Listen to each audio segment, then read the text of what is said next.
bakers! Today we are going to make brownies. Oh wait, we forgot to introduce ourselves. Oh, right. Hi, my name's Delaney. Hi, my name is Emmeline. Hi, my name is Abigail and I like banana bread. What? Time to shop. Okay, bye-bye. Wait!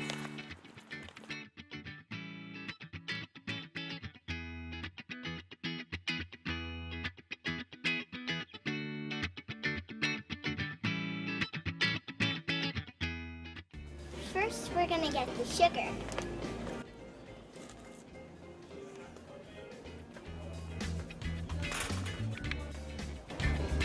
Now we're getting the flour.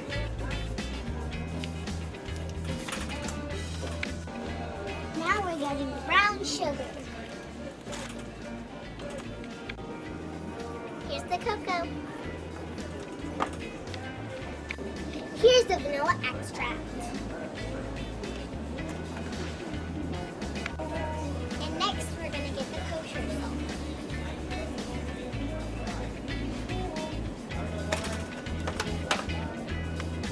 Time to get the egg. Have to be careful with these. Time to get the butter.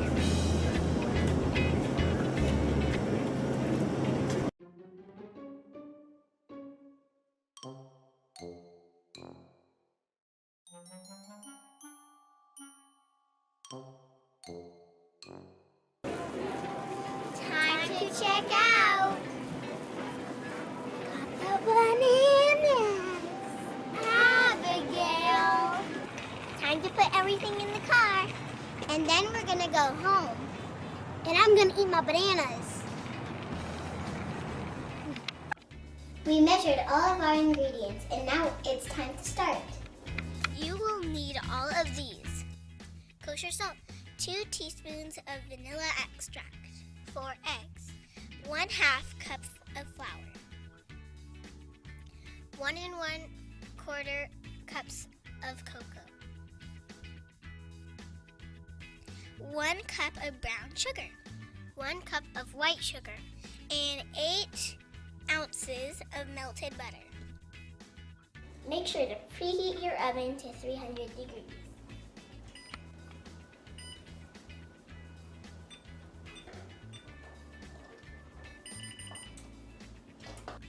After you preheated your oven, then you're going to have to spray your pan.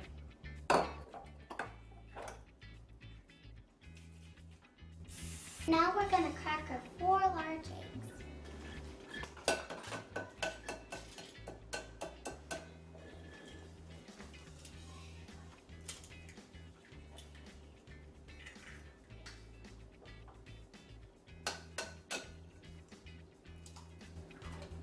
Beat the eggs in medium speed till white and fluffy.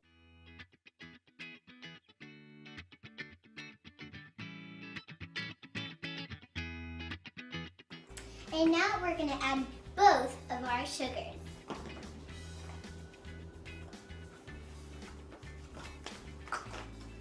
And this is our brown sugar.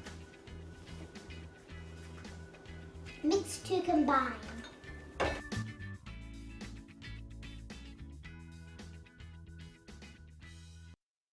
Make sure to add the remaining ingredients and mix to combine.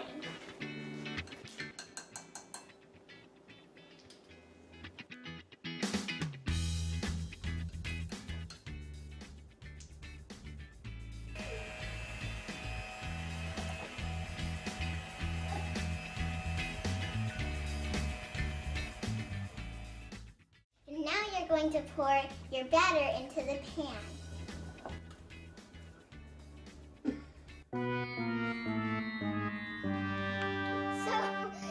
We're going to put it in with a spatula this time.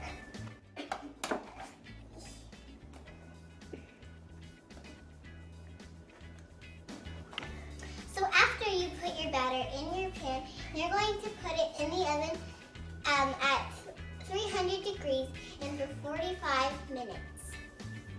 And after your brownies are done baking, you're going to take them out of the oven.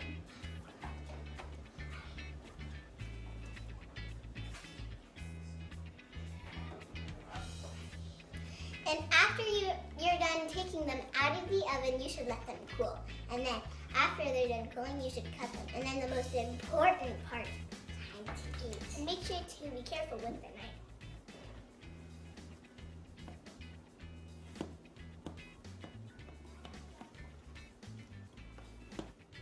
Now it's time to eat.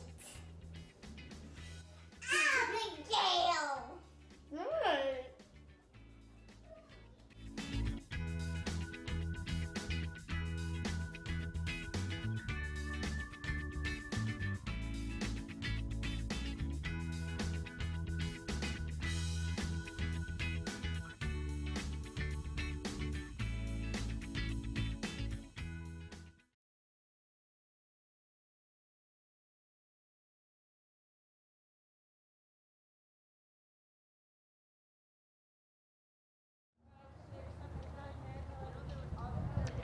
Good evening. There are things in this world that are beyond the realm of human comprehension. Things that are not meant to be understood. They include the Loch Ness Monster, UFOs, and even the North American Sasquatch. And today, in 2017, they include 7-time presidential candidate Vermin Love Supreme.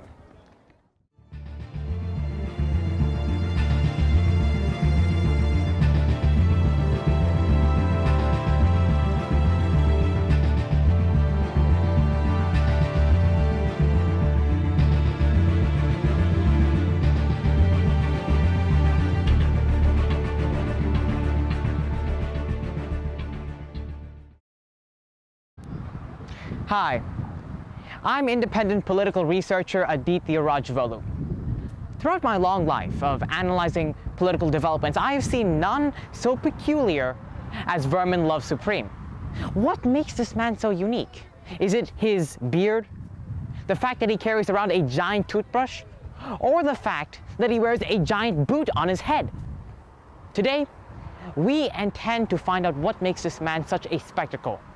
We intend to fathom the enigma of Vermin Love Supreme.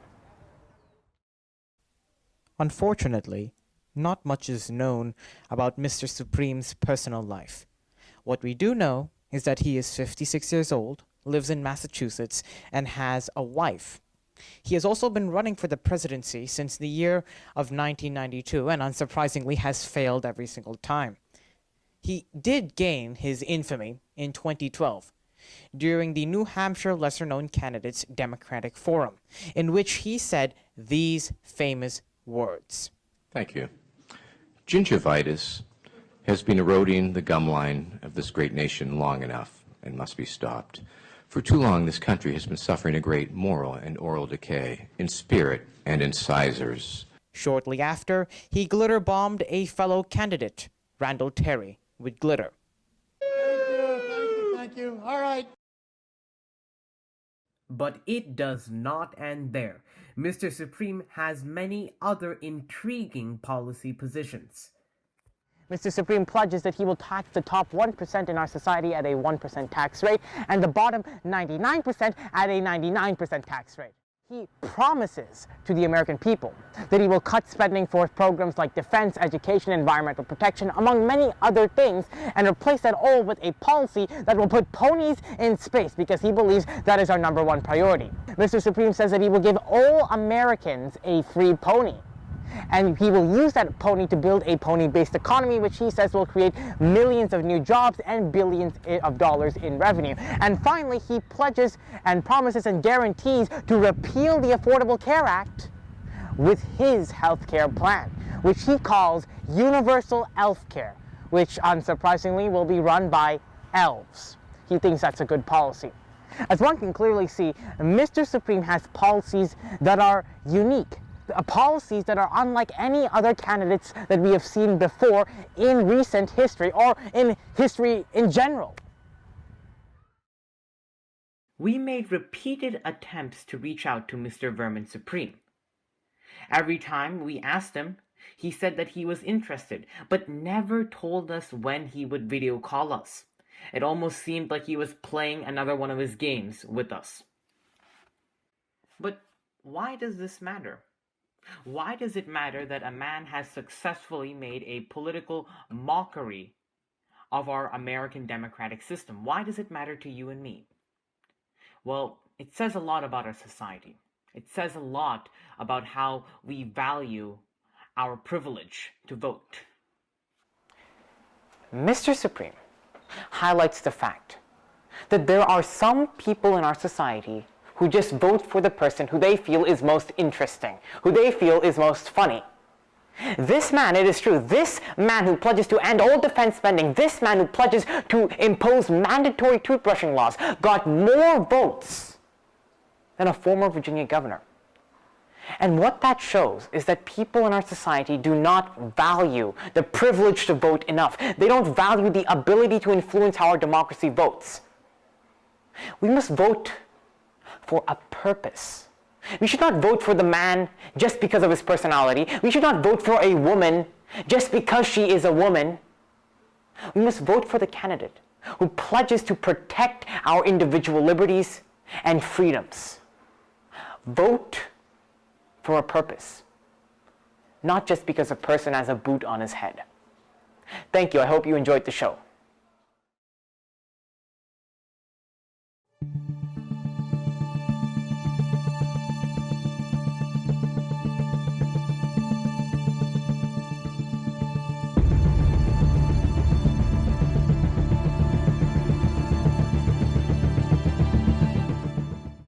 Does your brain ever feel like it's on overload? If so, here are 3 easy steps on how to calm your mind.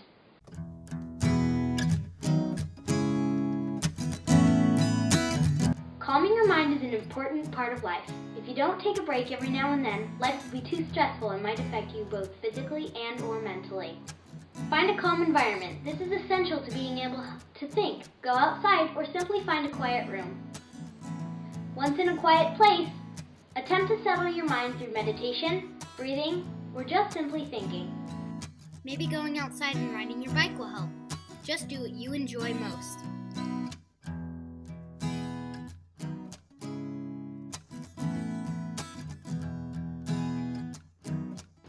Staying organized. This means a lot less clutter, which reduces stress rates greatly. It makes it a lot easier to find your things if your area is clean. Stretching. This slows you down and puts you in the moment, while also helping your fitness. Right. This lets you let go of any frustration and anger, and it also helps you express your feelings. Don't overwhelm yourself. Know your limits, know how much you can handle, and know what is reasonable. Be kind to yourself. This usually results in happiness, which can help in frustrating situations. Once you have calmed down, you can go back to what you were doing with a clear mind.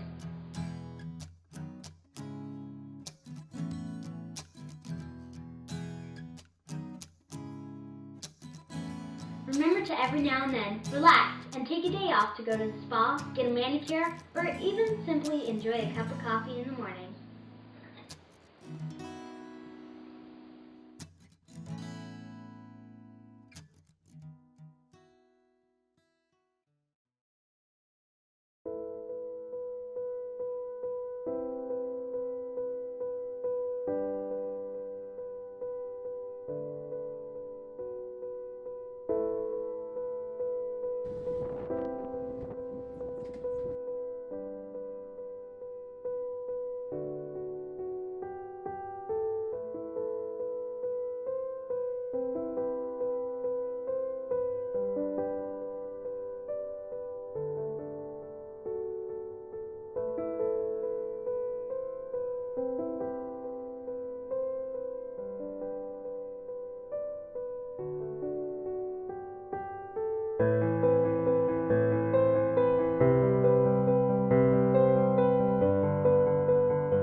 Basically what I do is I travel throughout the year with a group of medical professionals from all throughout the US, and we go to countries where the refugee crisis is high, and we see the patients.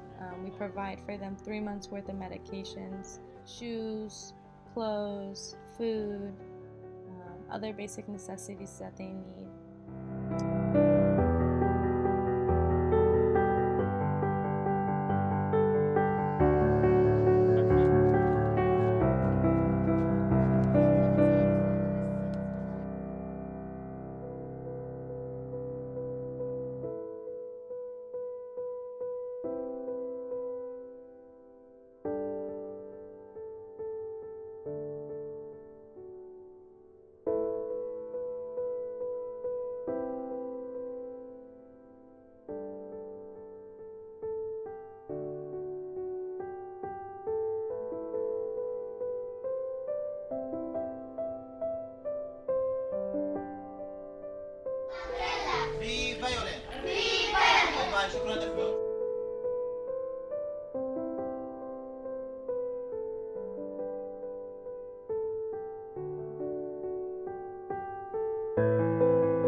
حبيبتي شو اسمك؟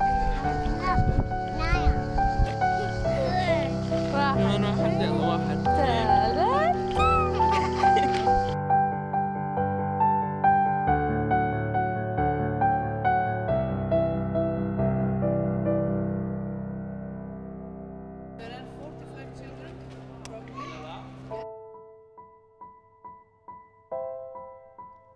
It honestly just got to the point where I was tired of seeing posts and sharing posts on social media about all that was going on, and I wanted to actually get up and do something about it.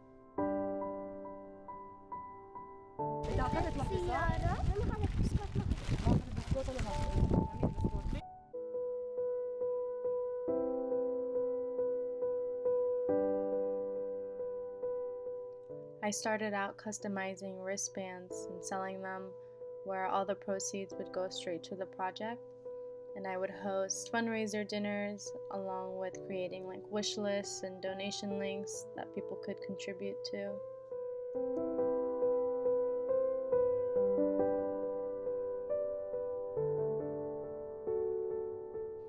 Not at all. These refugees are coming from a place where their homes were bombed, their friends and family members were killed, and their futures were completely destroyed. As Warren Shire once stated, "You have to understand, no one puts their children in a boat unless the water is safer than the land."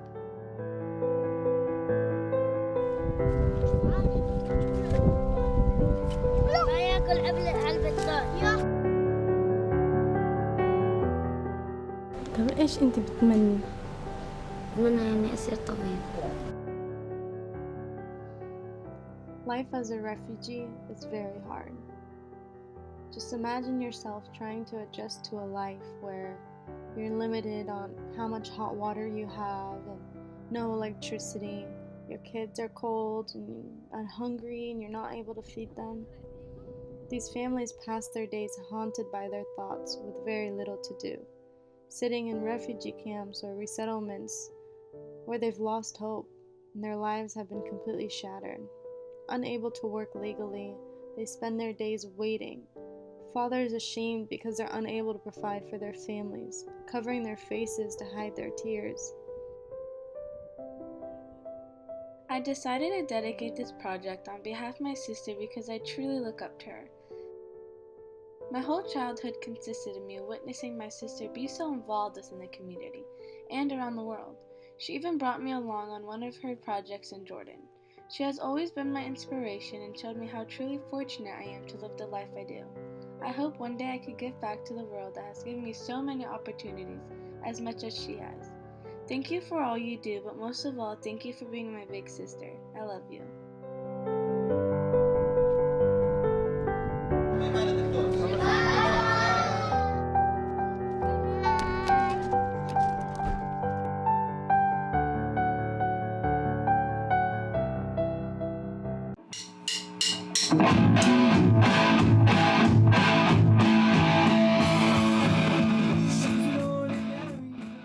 What's it like to be in a band? I think it's really fun. It's fun. Well, it's fun. It's a good experience. It's cool being in a band. We started about a year ago. Around at this exact same time, I would think, actually. I play drums. I play guitar. I play bass guitar.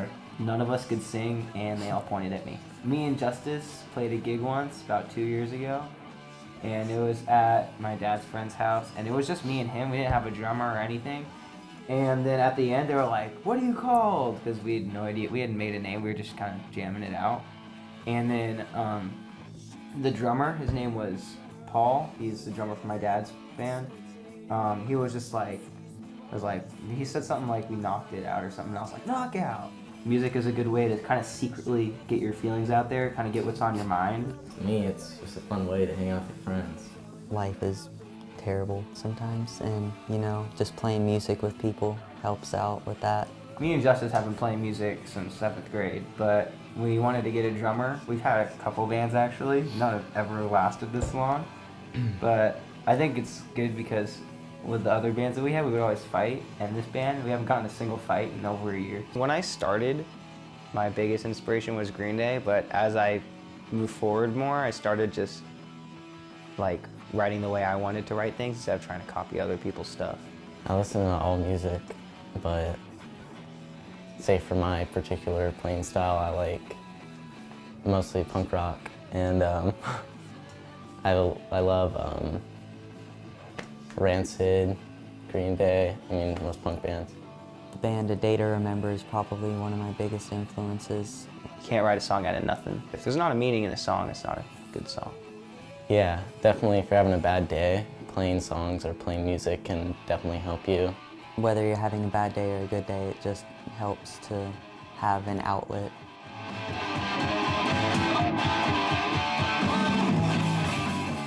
Our first song took like days and days, and now we can learn one song in like an hour. My favorite part about being in a band is being with my friends. Playing the music, because playing music is fun. My favorite part is playing shows. That's really, really awesome. No matter what, I'm always going to be involved in some kind of music. I'm going to be majoring in like music production and stuff, so even if I'm not in a band, I'm still going to be making music in my own way. If it doesn't work out, I'll probably still do music. I don't know if I'll keep on going with bands, but yeah, I'll be a teacher. Probably a history teacher. Different band. Not gonna lie. I was serious. I'm just gonna keep doing music, so yeah, different band if this one doesn't work out, or just do my own thing.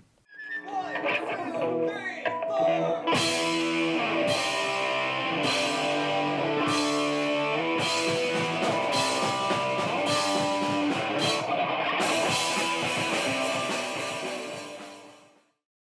This is Sutter's Fort. It was built in 1839 and known for its association with the gold rush. Located in the heart of Sacramento, surrounded by residential housing and tall corporate buildings, this piece of history doesn't fit its modern surrounding. This fort is a valuable artifact helping us all reflect on our past. History is the reason why we are here. I think history is important because we need to know where we've come from. We need to know what kind of mistakes we've made in the past or things that we've maybe done correctly so that we can make better choices for our future. Unfortunately, places like Sutter's Fort are being ignored because of technology. So all these multiple technological advances that we have that have been designed to make our lives easier and more pleasurable tend to be a distraction for things like getting up and going out of our home and visiting a museum and reading a book and really understanding what our history is, and it's a shame. Today, you can go on your phone or computer and take a virtual tour of most historical sites. People are spending hours on their devices accessing information. There's a culture and understanding of history that you can gain from visiting a historical landmark that can't be experienced from a swipe of a screen. Our world is so busy, so kind of chaotic with all the technology and things that we have that we tend to prefer to do the quick and easy route. You know, if we want to learn something about history, we'll look it up on the internet, and then we don't go and experience it and get to live it out and see the examples and the artifacts and read what's been written about history. There is different. It's beautiful. You get all the senses all around. History is what makes us who we are. Saving history. It's incredibly important. Now stop, think, and save history.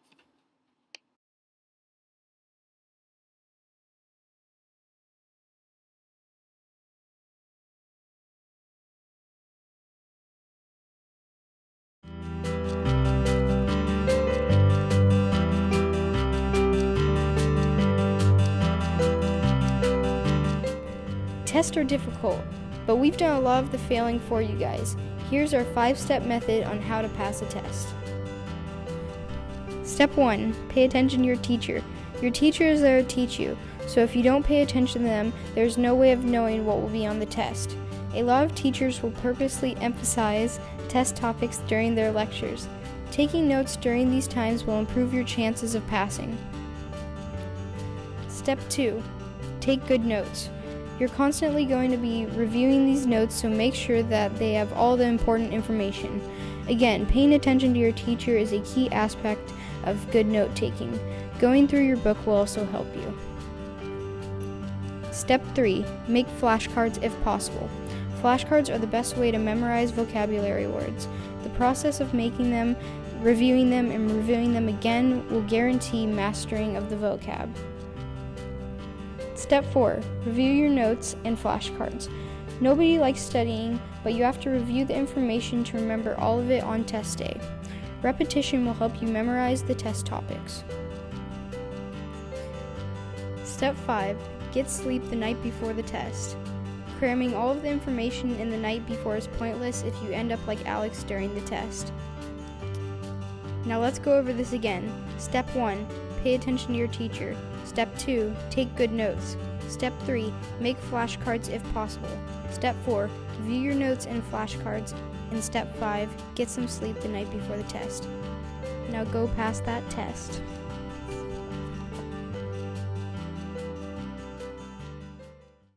Many people like to watch the game of baseball, but some don't know how to swing a bat correctly. Let me show you how. This is an example of a bad swing. Let's try to fix that. Before you are ready to get in the box, you have to have an idea of where you want the ball to go. When you step into the box, you need to be close enough to the plate that you can hit the balls that come close to you, but you still need to be able to hit anything that goes away from you.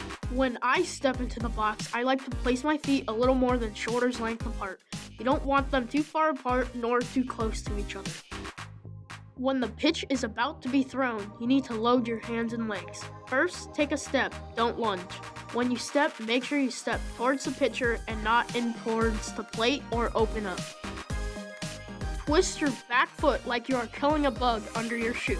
While doing this, push your hands through a little bit, but don't swing fully. When the pitch is thrown, start swinging with your hands. When swinging with your hands, try not to twist them while hitting the ball. This is the last step of your swing. Finally, this is a good example of a swing. After you get those basics down, you're ready to hit dingers.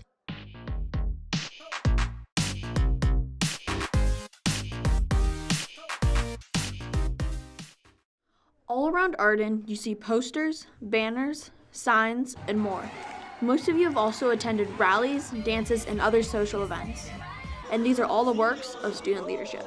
Leadership coordinates and plans events, activities, service projects for all of us to have a chance to show our spirit and get together and have fun. Mr. A, along with the 36 students in leadership, have built a strong school community. They promote school spirit and host events that bring us together. I think it's important for every school to have a student leadership because it really helps out the kids. And you know, if you're having obstacles at home, sometimes it's just nice to have something fun at school like a rally or a dance. The works of leadership are highly advanced and can even be compared to those of high schools. We do things almost at the high school level, and we try to make the events and activities really exciting, really big, to try to involve as many people as possible. People have told leadership that our dances, our rallies, they can be compared to high school dances and rallies and the types of things that we do. So, along with events, they also work on projects that make students here feel welcome and safe. I think that leadership has helped me kind of feel like I'm part of the school community in a sense, and that I feel a little safer around the people here. Student leadership continues to build a strong school community. Remember, Arden Spirit, Panther Pride.